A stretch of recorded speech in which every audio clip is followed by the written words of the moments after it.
అందరికీ నమస్కారం. దక్షిణాయనం గ్రీష్మ ఋతువు ఆషాఢమాసం శుక్లపక్షం ద్వాదశి జ్యేష్ఠ నక్షత్రం. ఈరోజు ఓం దక్షిణామూర్తయే నమః అనే నామాన్ని జపించి సంపూర్ణమైన గురు అనుగ్రహం పొందుదాం. ఓం దక్షిణామూర్తయే నమః. ఓం దక్షిణామూర్తయే నమః. అందరూ కూడా ఈరోజు ఈ నామాన్ని జపించాలి. ఎవరైతే దక్షిణామూర్తి నామస్మరణ చేస్తారో వారికి గురు జ్ఞానం ప్రాప్తిస్తుంది. గురుగ్రహ అనుగ్రహం ఉంటే జ్ఞానం ప్రాప్తిస్తుంది. అంతేకాకుండా జీవితంలో ఎటువంటి కష్టాలు వచ్చినా, ఎటువంటి బాధలు వచ్చినా దాని నుండి బయటపడే మార్గాలు కనిపించి త్వరగా పరిష్కారం లభిస్తుంది. జీవితంలో చాలామంది చాలా కోరుకుంటూ ఉంటారు, కానీ వాటిని నెరవేర్చుకోవాలంటే ఖచ్చితంగా మీ ప్రయత్నం ఉండాలి. ఎప్పుడైతే ప్రయత్నం మొదలు పెడతారో అదే మార్గంగా మారుతుంది. మీకు మార్గం లభిస్తుంది అంటే దాని వెనుక గురు అనుగ్రహం ఉందని అర్థం. గురు అనుగ్రహం ఉంటే జీవితంలో అన్నీ సంపూర్ణంగా పొందగలం. ఈరోజు గురునామాన్ని జపించి గురు అనుగ్రహం పొందుదాం. ఇక ఈరోజు మంచి మాట. మన జీవితంలో మన జ్ఞానం పొందాలి, విద్య ప్రాప్తించాలి అంటే అది మహా తపస్సు. ఆ తపస్సులో లీనం అవ్వాలి అంటే కుటుంబం, అమ్మ, నాన్న, భార్య, పిల్లలు అనే వాటిని వదిలిపెట్టాలి. ఎప్పుడైతే మాయ నుండి బయటపడతామో అప్పుడు జ్ఞానం ప్రాప్తిస్తుంది. అయితే ఈ కాలంలో మాయ అంటే టీవీలు, మొబైల్, సోషల్ మీడియా లాంటివన్నమాట. ఈ మధ్యకాలంలో చాలామంది పిల్లలు నేను డాక్టర్ అవ్వాలి, నేను ఇంజనీర్ అవ్వాలని కలలు కంటూ ఉంటారు. అవి జరుగుతాయా అనుకుంటూ ఉంటారు. కానీ మంచిగా ప్రయత్నం చేస్తూ మనకి ఆ యోగం ఉంటే ఖచ్చితంగా జరుగుతాయి. కానీ ప్రయత్నించాలి అంటే జ్ఞానం కావాలి. ఆ జ్ఞానం పొందాలి అంటే మాయ నుండి బయటికి రావాలి. ఇంట్లో కూర్చొని టీవీలు చూస్తూ, మొబైల్ చూస్తూ, కాలయాపన చేస్తూ అనుకున్నది సాధించలేరు. జీవితంలో కొన్ని సాధించాలి అంటే కొన్ని వదిలేయాల్సి వస్తుంది. అప్పుడే అనుకున్నది సాధించగలుగుతారు. చదువుని ప్రేమించడం అలవాటు చేసుకుంటే అప్పుడు ఖచ్చితంగా సరస్వతి అనుగ్రహం కలుగుతుంది. ఎప్పుడైతే చదువుని నిర్లక్ష్యం చేస్తూ చదువుని అగౌరవంగా చూస్తే దాని వలన మీరు అనుకున్నది సాధించలేరు. ఒక ఊర్లో అంతా మంచి జరగాలి అనే ఉద్దేశంతో కొంతమంది గురువులు ఆ ఊర్లో రోజు ప్రవచనాలు ఇస్తూ ఉంటారు. ఆ ప్రవచనాల వల్ల చాలా మందిలో మార్పు వస్తూ ఉంటుంది. ప్రవచనాలను వింటూ ఉన్న ఒక అతను గురువుగారి దగ్గరికి వచ్చి, గురువుగారు, నేను చాలా పాపిష్టివాడిని, జీవితంలో అన్నీ అనుభవించేశాను. ఇక నాలో మార్పు తెచ్చుకోవాలి, నాకు మోక్షం కావాలి, నాలో కోపం పోవాలి, నాకు ప్రశాంతత కావాలి, నేను రోజు మీ ప్రవచనాలను వింటూ ఉంటాను అంటారు.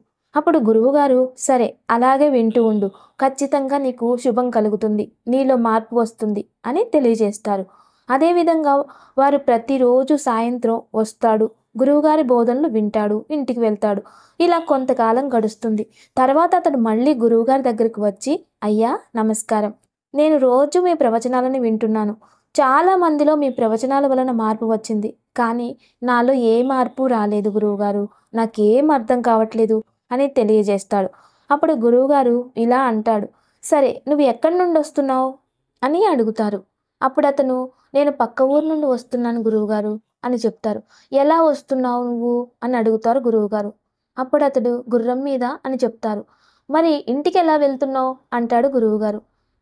గుర్రం మీదే అని చెప్తాడు. అయితే గురువుగారు ఇలా అంటాడు, అయితే నువ్వు ఇక్కడే కూర్చొని ఇంటికి వెళ్ళాననుకో, వెళ్తావేమో చూద్దాం అంటారు.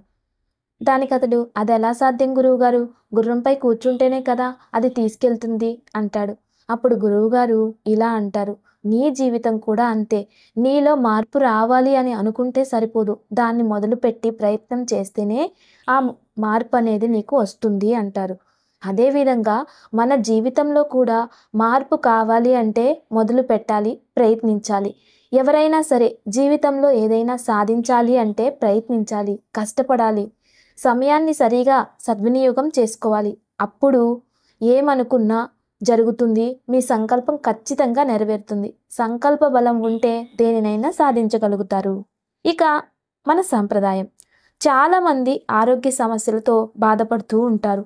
మన పూర్వీకులు సాంప్రదాయపూర్వకంగా పురాణాల ప్రకారంగా సాత్విక ఆహారం తీసుకోవడం చాలా మంచిదని తెలియచేశారు. అయితే ఈ కాలంలో శొంఠి అనే పదార్థాన్ని చాలామంది వినియోగించడం తగ్గించేశారు. అయితే శొంఠి టీ, శొంఠి కాఫీ, శొంఠి కషాయం అని కొందరు సేవిస్తున్నారు.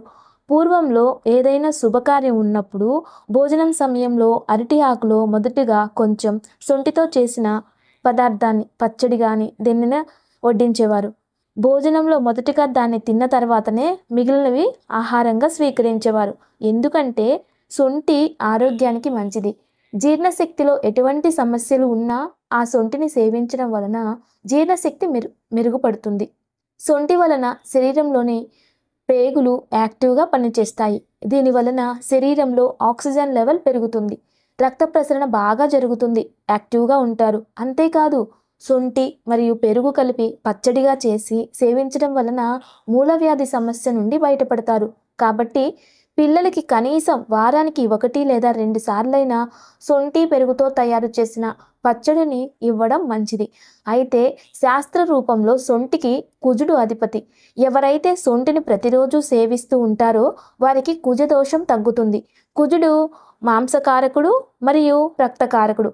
ఎవరికైతే శరీరంలో కండరాలు బలహీనంగా ఉంటాయో, కీళ్ల నొప్పులు, నరాల బలహీనత ఉంటాయో వీటన్నింటికీ కూడా శొంఠి దివ్య ఔషధంగా పనిచేస్తుంది. ఆయుర్వేద రీత్యా కూడా శొంఠి ఆరోగ్యానికి ఎంతో మేలు చేస్తుంది. ఇక దివ్య పూజ.